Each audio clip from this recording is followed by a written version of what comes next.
जय माता दी दोस्तों, कैसे हैं आप सभी। मैं डॉक्टर शुभांगी एक बार पुनः आप सभी का अपने इस यूट्यूब चैनल पर स्वागत करती हूं। दोस्तों, आज का विषय हमारे जीवन के उतार चढ़ाव को लेकर बहुत बड़ा रोल प्ले करता है। इस पर डिटेल में चर्चा करने से पहले यदि आपने अभी तक चैनल को सब्सक्राइब नहीं किया है तो प्लीज़ जरूर कर लें, साथ ही बेल आइकन को प्रेस करना बिल्कुल ना भूलें। तो आज हम बात कर रहे हैं हमारे कुल देवी व कुल देवता की। दोस्तों, सबसे पहले मैं आपको बता दूं कि हम सभी के कुल की एक देवी या देवता जरूर होते हैं जो कि हमारे कुल की, हमारे परिवार की रक्षा करती हैं। यदि हम लोग अपने कुल देवी या देवता को प्रसन्न रखते हैं तो वो हमारी तरक्की में सहायक होते हैं, हमारे जीवन में आने वाली बाधाओं को भी दूर करते हैं, हर प्रकार की बाहरी नकारात्मक शक्तियों को दूर रखने में समर्थ होते हैं, हमारे घर परिवार व कुल की हर बुरी नज़र से, जादू टोने से हमारी रक्षा करते हैं। जिस प्रकार से एक माँ अपने बच्चे की रक्षा करती है, उसे संभालती है, ठीक वैसे ही हमारी कुल देवी भी हमें संभालती हैं। कुल देवी को प्रसन्न करने के लिए किसी साधना की आवश्यकता नहीं होती है, वो स्वयं सिद्ध है, क्योंकि वो हमारे कुल की कई पीढ़ियों से, कुल की परंपरा से ही हमारी पूजनीय रही हैं। उनकी पूजा हमारे कुल परंपरा से ही चली आ रही है। अतः हमें चाहिए कि हम अपनी कुल देवी को प्रसन्न रखें। यदि ये लक्षण आपको आपके परिवार में दिखाई दे रहे हैं तो इसका तात्पर्य है कि आपकी कुल देवी आपसे रुष्ट हैं। यदि आपके घर में लंबे समय से मांगलिक कार्य रुके हुए हैं, घर के बेटे बेटियों के विवाह नहीं हो रहे हैं, बहुत अधिक प्रयास करने से कोई विवाह कार्य संपन्न किया भी गया तो विवाह सफल नहीं हो रहा, यानी आपस में मतभेद रहते हैं, आपसी तनाव बना हुआ है, अलगाव की स्थिति बन रही है, ऐसे में आपको अपनी कुल देवी की पूजा अवश्य करानी चाहिए, उन्हें प्रसन्न करने का प्रयास करना चाहिए। इसके अतिरिक्त यदि आपके परिवार में संतान होने में बाधाएं आ रही हैं, संतान है भी तो केवल पुत्री रूप में ही है, पुत्र के लिए प्रयास कर रहे हैं और सफलता नहीं मिल रही। देखिए, बेटे और बेटी में कोई भेद नहीं होता। संसार को यही समझाने के लिए ईश्वर ने अर्धनारीश्वर का रूप लिया, जिससे समस्त संसार जान सके कि प्रकृति में नर और नारी दोनों का ही बराबर का योगदान है। अतः यदि पूरे परिवार में यदि बेटियां ही हैं, बेटे नहीं हैं या कोई संतान ही नहीं है, तो ऐसे में आप अपनी कुल देवी को प्रसन्न अवश्य करिए।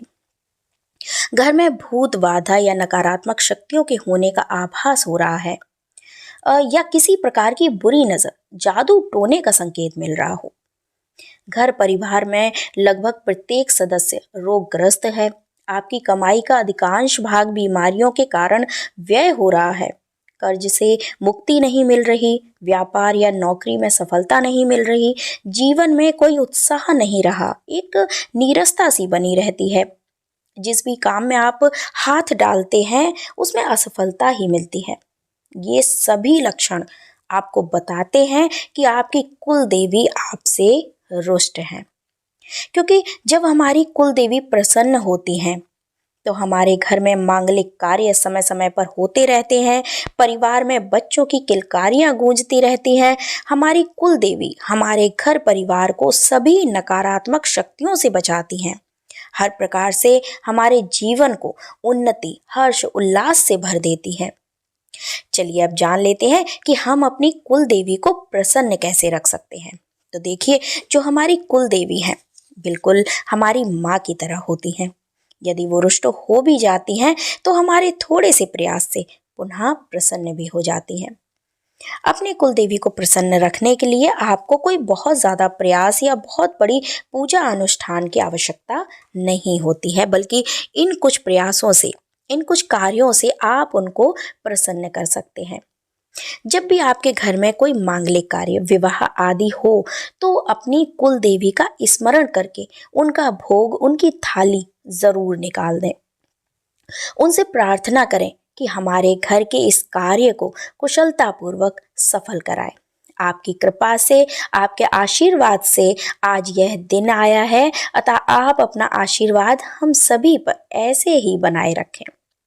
जब भी घर में कोई संतान का जन्म हो, कोई नया कार्य आप करें, नया घर बनवाना शुरू करें, गृह प्रवेश करें, बच्चों के कोई भी कार्य, अन्नप्राशन, मुंडन, कर्णछेदन, जनेऊ आदि संस्कार जब भी करें तो अपनी कुल देवी का स्मरण जरूर करें।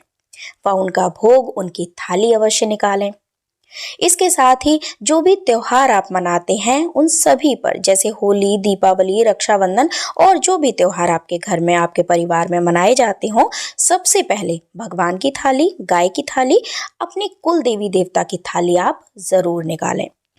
इसके अतिरिक्त जब भी आप अपने पूर्वजों का वार्षिक श्राद्ध या तिथि करते हैं, किसी ब्राह्मण को भोजन कराते हैं, तब भी आप पहले भगवान की थाली, गाय की थाली व अपनी कुल देवी की थाली जरूर निकालें। जब भी आप कोई बड़ा हवन, पूजन, अनुष्ठान, उद्यापन आदि कराते हैं, तब भी अपनी कुल देवी का स्मरण कर उनकी थाली जरूर निकालिए। यदि आप इन छोटी छोटी बातों का ध्यान रखते हैं तो आपकी कुल देवी कभी भी आपसे रुष्ट नहीं हो सकती। इन बातों का ध्यान रखने पर सदैव उनका आशीर्वाद आप पर व आपके परिवार पर बना रहेगा, जिससे आपके जीवन में सदैव उन्नति होगी, उन्नति पथ पर आप सदैव आगे बढ़ते रहेंगे। ये वीडियो आपको कैसा लगा कमेंट करके ज़रूर बताइएगा। अच्छा लगा हो तो लाइक और शेयर कर दें, और यदि अभी तक चैनल को सब्सक्राइब नहीं किया है तो प्लीज़ ज़रूर कर लें। फिर मिलती हूँ ऐसी ही नई जानकारी के साथ, तब तक के लिए जय माता दी।